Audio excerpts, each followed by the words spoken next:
बेटी के नखरे। महक और मोहन के घर काफी सालों बाद एक बेटी होती है। वो उसे देखकर काफी खुश रहते। उस बच्ची की छोटी सी छोटी चीजों का ख्याल रखते। अरे महक बेटा, चाहे लड़का हो या लड़की, इतनी आजादी नहीं देते, बच्चा बिगड़ जाता है। आपको पता ही क्या है सासू माँ, चुप रहिए। हम दोनों कमाते ही क्यों हैं? इन बच्चों के लिए ना। देखिए तो कैसे प्यारे प्यारे पैरों से चल रही है, कितनी प्यारी लग रही है। अब मैं क्या इसके पैर काट कर बेड पर बिठा दूं इसे? अरे मैंने ऐसा तो नहीं कहा। मेरे कहने का मतलब ये था कि बस करो ना माँ, क्या सारा दिन टोका चाकी करती रहती हो। अरे करने दो ना जो कर रही है। दोनों मियाँ बीवी अपने अपने काम में लग जाते हैं और सास मंदिर चली जाती है। लेकिन बेटी सौम्या घर में तेल का डिब्बा लेकर फैला देती है। घर को तो मैं पराठे की तरह सेक दूंगी। मैंने सारा तेल फैला दिया, अब मैं इसे सेक दूंगी। महक कमरे में आती है जहाँ सारे तरफ तेल ही तेल फैला हुआ होता है। अरे मोहन देखो तो, अपनी छोटी सी बच्ची की हरकत, पूरे घर में तेल फैला दिया। मोहन भी आकर हंसने लगता है। छोटी सी सौम्या को लगता ही नहीं कि उसने कोई गलत काम किया है। वो भी खुश हो जाती है। अब तो आए दिन वो कोई ना कोई नया नुकसान करती। कभी टूथपेस्ट गिरा देती तो कभी डिटर्जेंट। हालत ये थी कि घर का राशन किसी किसी महीने तो 2 बार भरना पड़ता। रोज ये कोई ना कोई नुकसान करके खड़ी होती है। अरे तो क्या हो गया माँ जी, बच्ची है, बच्चों वाले काम ही करेगी ना। आप बिना पता नहीं क्यों उसी के पीछे पड़ी होती हैं। धीरे धीरे सौम्या बड़ी होती है। एक दिन, माँ देखो दरवाजा खोलो, वो ऑनलाइन मैंने जीन्स मंगवाई थी, वो आई होगी। 3000 दे देना और पैकेट ले लेना। 3000? ऐसी कैसी जीन्स है बेटा, ये तो बहुत बड़ा अमाउंट है। माँ फालतू बात थोड़ा कम ही किया करो और जल्दी जाओ, वरना समझ लो खाना नहीं खाऊंगी मैं आज सारा दिन। सास वहीं खड़ी सब देख रही थी, लेकिन अब तो उन्होंने भी बोलना छोड़ दिया था। अब तो आए दिन सौम्या के खर्चे बढ़ते ही जा रहे थे। कभी महंगी ड्रेस तो कभी दोस्तों के साथ पार्टी। पैसे दे दो तो ठीक, ना दो तो घर में कलेश। ये सब तुम्हारे ही कारण हुआ है। देख रही हो कैसी हरकतें हो रही है इसकी। रात के 8 बज गए हैं, लेकिन महारानी जी घर पर है ही नहीं। तभी सौम्या पड़ोस के लड़की के साथ वहाँ आती है। ओके बाय रोहन, कल फिर मिलेंगे, लव यू। ये क्या हरकत है सौम्या, आज तो तुमने हद ही पार कर दी। पापा कब से परेशान है। और ये लड़का कौन है?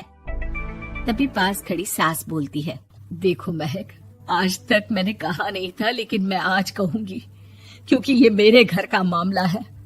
मैं नहीं चाहती कि मेरे बेटे का खानदान खराब हो या फिर कोई हम लोगों के घर के लिए बात करे। जाओ इसे ऊपर कमरे में छोड़ाओ, इससे कल बात करेंगे। मॉम देखो ना दादी क्या बोल रही है, चुप कराओ ना इनको, जैसे हमेशा करा देती हो। महक को अपनी गलती का एहसास हो रहा था। वो चुपचाप खड़ी होती है। मोहन बेटी को अच्छे से कमरे में सुलाकर माँ के पास आता है। देखो ये लड़का ठीक नहीं है, अब तुम लोग इसकी शादी करवा दो। ससुराल वाले अपने आप देख लेंगे। शादी के बाद जिम्मेदारी पड़ेगी तो सब ठीक हो जाएगा। शादी अभी तो 25 की है ये। तो क्या 50 तक बैठाओगी? नहीं नहीं, ठीक कह रही है माँ, इसके लिए जल्दी से कोई लड़का देखता हूँ। अगले रोज सौम्या खाने के टेबल पर, मैं आप लोगों को बता देती हूँ, मैं रोहन से प्यार करती हूँ और उसी से शादी करूंगी। रोहन? वही ना सक्सेना का लड़का, वो सक्सेना जो पिछले महीने ही जेल से छूट कर आया है। वो जेल नहीं, काम के सिलसिले में अमेरिका गए थे। अच्छा, सक्सेना अमेरिका गया था तो क्या पैसा वैसा कमा कर नहीं आया? ये देख रही है ब्लाउज, उसकी बीवी ने सिला था मेरा। पैसे की कमी का रोना रो रही थी, पति को कोस रही थी कि जुआ खेलते पुलिस ने पकड़ा और लगी लगाई नौकरी भी छूट गई। दादी कुछ भी मत बोलो। मॉम, दादी को चुप कराओ ना। दादी जो बोल रही है ठीक बोल रही है। तेरे पापा ने तुझे देखने के लिए लड़के वालों को कल बुलाया है, समझी? अगली रोज लड़के वाले सौम्या को देखने आते हैं और उसकी शादी मयंक से हो जाती है। शादी के बाद सौम्या मायके आती है। वाह माँ, कितनी अच्छी शादी कराई है आप लोगों ने मेरी, लेकिन मुझे कुछ दिन और यहाँ रहना है। अरे बेटी, ये तेरा ही तो घर है, जितनी मर्जी रह। और क्या, दामाद जी कैसे हैं? अरे वो मयंक नहीं आया, कल शादी, आज तू अकेले, सब ठीक तो है ना? महक एक बार फिर सास पर चढ़ बैठती है। अब बस करिए ना माँ जी, अब तो ज्यादा ही हो रहा है। माना आपकी कुछ बातें मैंने नहीं मानी, लेकिन अब ये मेरी बेटी मायके आई है तो क्या उसका मतलब यही कि वो लड़कर आई है? हाँ पीना। सौम्या दादी की तरफ देखकर मुस्कुरा देती है, जैसे उन्हें चिढ़ा रही हो। दादी, मैं लड़का नहीं बल्कि ये बता कर आई हूँ कि मुझे कुछ दिनों के लिए यहीं रहना है, माँ के पास। मेरा मन धीरे धीरे ही तो ससुराल में लगेगा।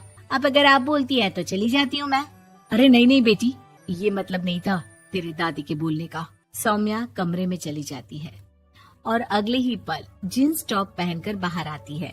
माँ, मैं ना अपनी सहेली के घर जा रही हूँ, आने में देर हो जाएगी, खाना मैं वहीं खा लूंगी। सौम्या सहेली के घर चली जाती है। अरे सौम्या ससुराल से आई है, कहीं दिखाई नहीं दे रही। वो सहेली के घर गई है, काफी दिनों बाद बच्ची का मन कर गया होगा। महक, रहने दे अब, इतना हल्के में ना ले। लड़की अब किसी और की अमानत है, घर में इतनी देर से आएगी तो लोग क्या कहेंगे। और होता भी ऐसा ही है।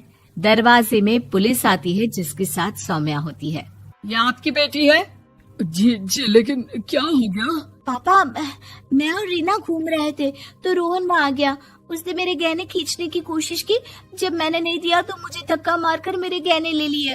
पापा, मुझे माफ कर दो, मुझे ना मयंक के पास जाना है, आप उसे फोन कर दो, वो मुझे ले जाएगा। दादी आप ठीक कहती थी, वो अच्छा लड़का नहीं है।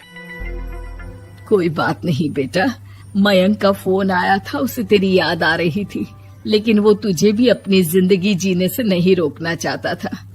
मैं उसे बोल दूंगी कि वो कल तुझे लेने आ जाए।